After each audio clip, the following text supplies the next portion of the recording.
Nature EOG is probably the weakest, but this is around the loadout that I would recommend you use. Unfortunately, not every slot's filled, but you can fill it up.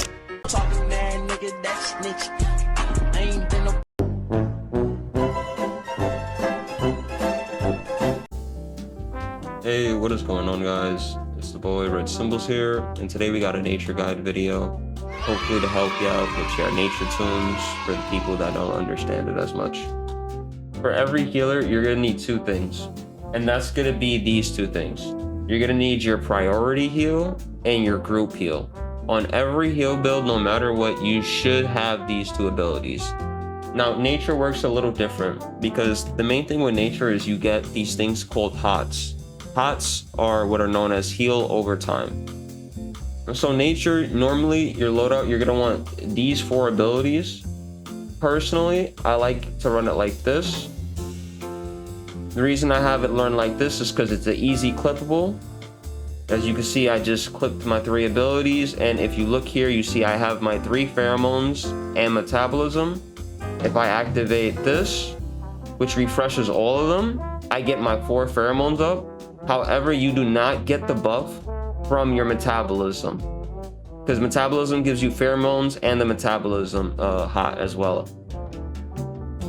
So that's something to keep in mind with the 4 HOTS. That's why I do like to run it like this. As you can see, it's very fast and clippable. You can also have it like that if that suits your fancy, like whoosh. With that being said, you don't need all the HOTS, but nature, especially with the 2 loadouts, I feel like it's so good. There's no reason not to run all the 4 HOTS. You have your priority. We still have access to other things. So right now, the main problem with nature is it only has 110k, so the EOG heals won't be as strong as some of the other healer powers. And I'll explain EOG heals a little later. But you get heal over time, which is pretty cool. Bloom's also a great healing field. The downside being you can't do nothing. You're going to be animation locked while using this ability. Still a great ability though. It also should actually add another pheromones, but I think the cap is always going to be, let's see, 1 2 3 4. Yeah, you're going to always cap out at 4 pheromones from what it looks like.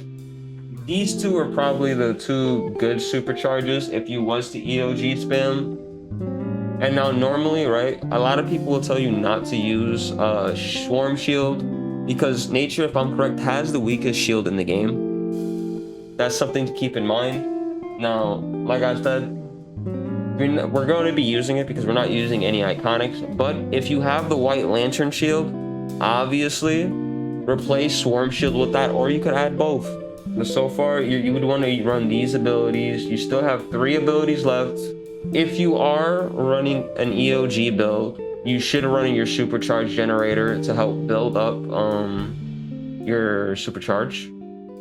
You can add more things. Like there's options. These are just the main things I feel like you would want in your healing build. And of course, I don't want to make your whole build for you. At the same time, I do want you to experience and make your own things with the tools you have available. For like the 4th time, quick rundown. These 4 give us HOTS. This Flourish refreshes our HOTS and spread them to other allies. This is our priority heals. When our allies have pheromones, it turns this priority heal into a group heal, which is super clutch.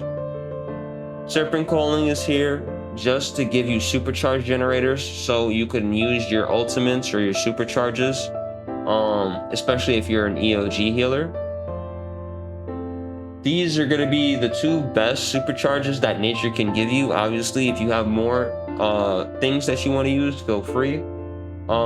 Insect Form is really good for nature just because it increases your healing output and increases your healing crits for about 15 seconds, I believe. Really good for especially the HOTS and stuff. Chaotic Growth we're using because this is nature's only 10k, so you kind of have to use it as an EOG healer.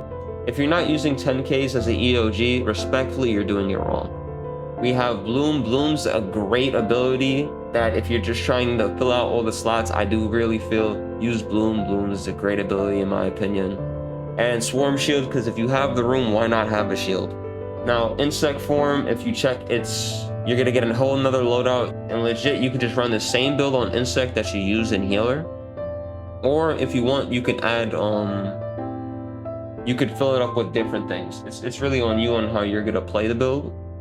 This is normally what I would run for a nature build, especially like it works regular. It has everything you need for your regular heal build. It has everything you need for your EOG heal build, and you still have room to mess with it.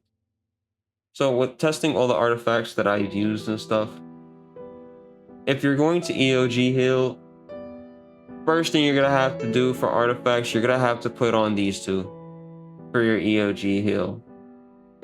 Now, if you don't know what EOG healing is, I'll show you real quick.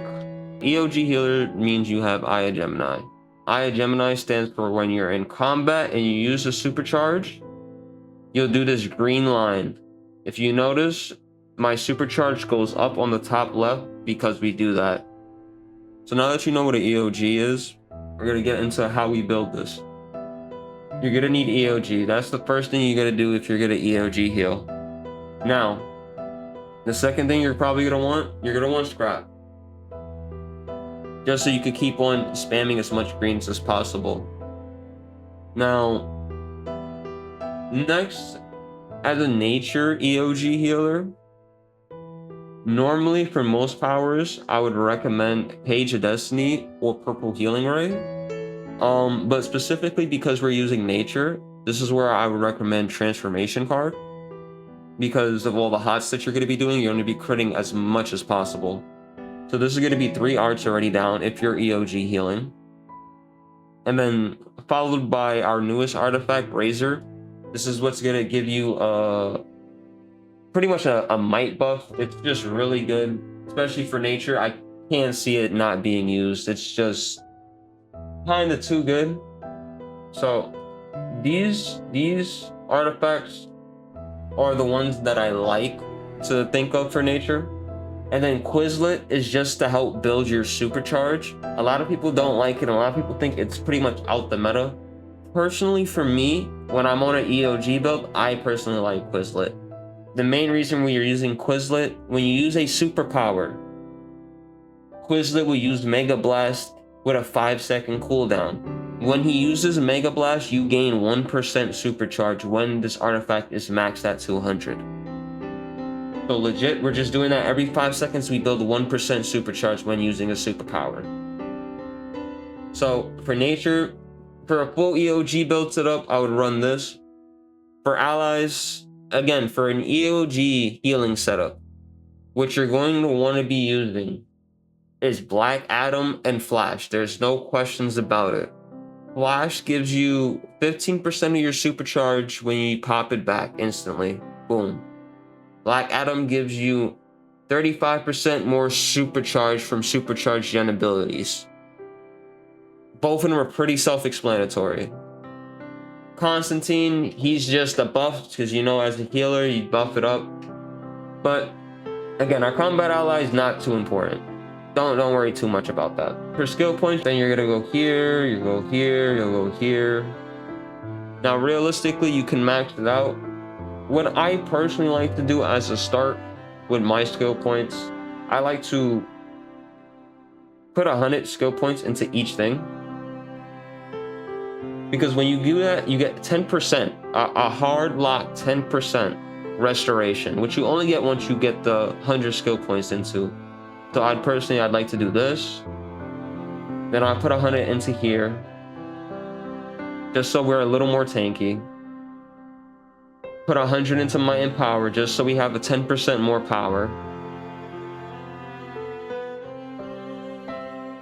And then I'm putting in 100 into here, so we get 10% more dominance. A lot of people will tell you not to do that, the dominance isn't worth it. This is what I do with my build. This is what I recommend. Do what you want. At the end of the day, it's your build. You can even put your 100 skill points into Prec and Precision if you want to. Me, I don't want to do that. So after that, after I put my 100 to get the 10% from all these, I like to come to Super Speed. We instantly get this skill point now. And what I like to do is I like to get the resistance and recovery buffs from this to get your extra power and your resistance. After that, I personally do like to grab super strength. You don't have to do it. This is personally what I like to do.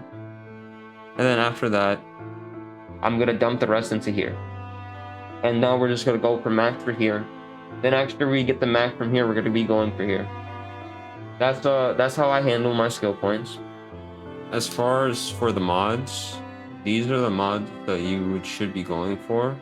For the weapon, I like to get replenishing adapter. It gives you power back basically every 20 seconds when you use a weapon ability or a weapon move, my bad.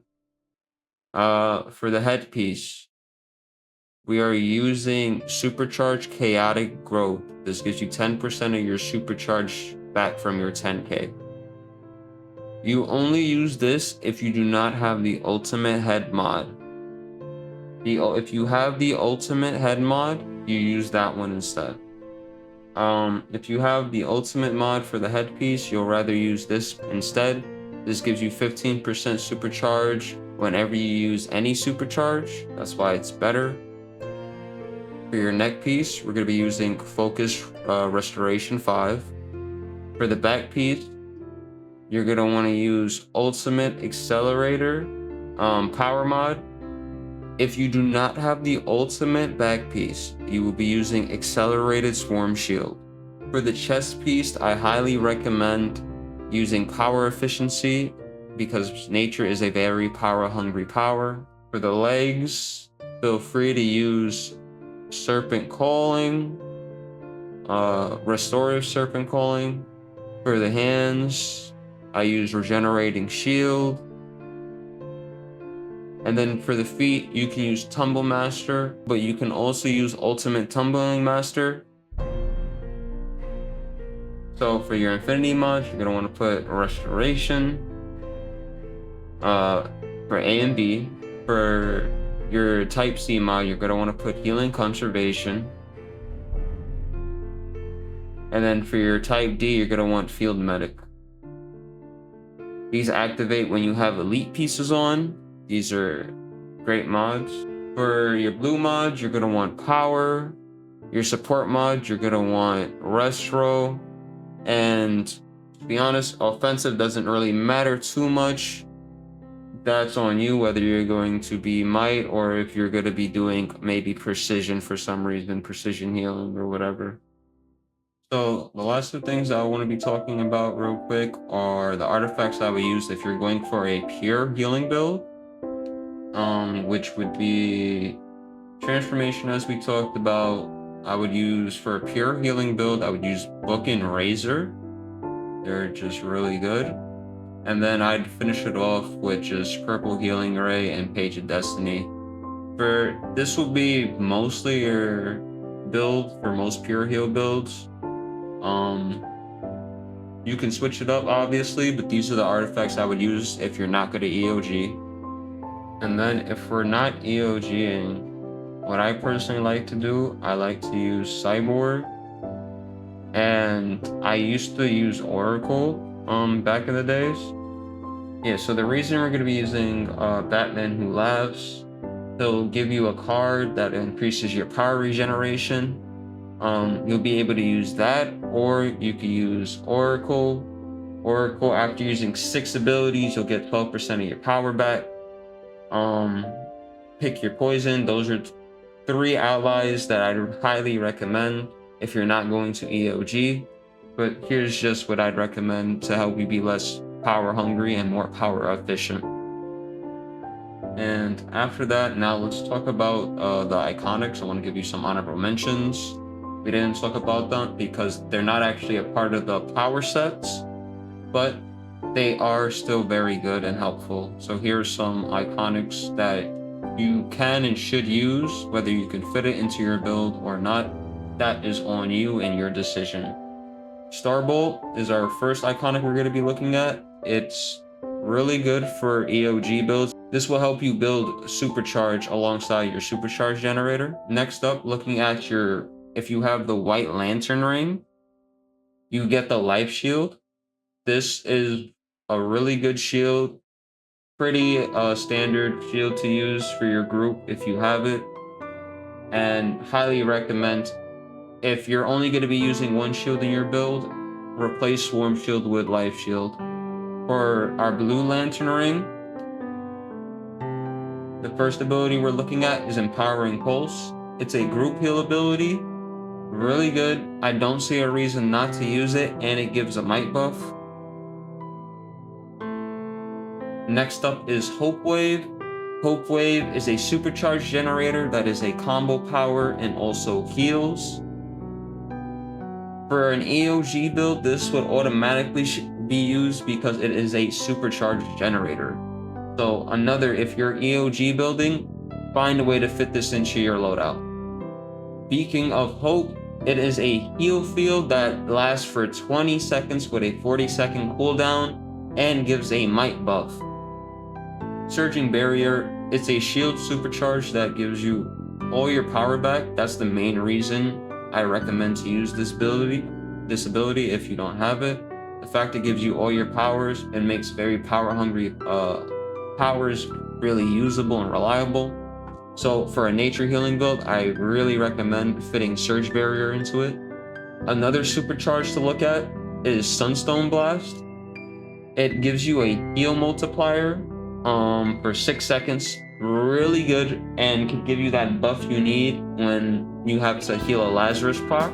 Something to look at if you can fit it or if you have it already. And another combo, surprisingly, Magma Vortex is decent just when you combo it with Exobyte Steel. The reason being, Magma applies burn and crush to an enemy, and what that will do is when you use Exobyte Steel on an enemy with crush, you will gain 18% more Restro, Dominance, Defense, and 12% more Might for 12 seconds. So that's also a really nice gimmick if you could fit that in, or if you want to get 18% more Restro and Dominance. And that's the iconics I would mostly look at when dealing with a EOG healing build and a pure healing build. The last things I would want to really quickly mention, during springtime, if you could get the Envirotech henchmen, they're elite backup henchmen that you get from the spring event. I believe they cost 75 spring pods, or sea pods. Yeah, they're pretty good henchmen. They heal. Oh, that's the wrong ones. As well as, don't forget your supply drop when healing. Super important for whenever you need health or power. For a support healing build, you should always have a supply drop. That's really all I wanted to mention. I hope the healing build was helpful, and until next time, peace.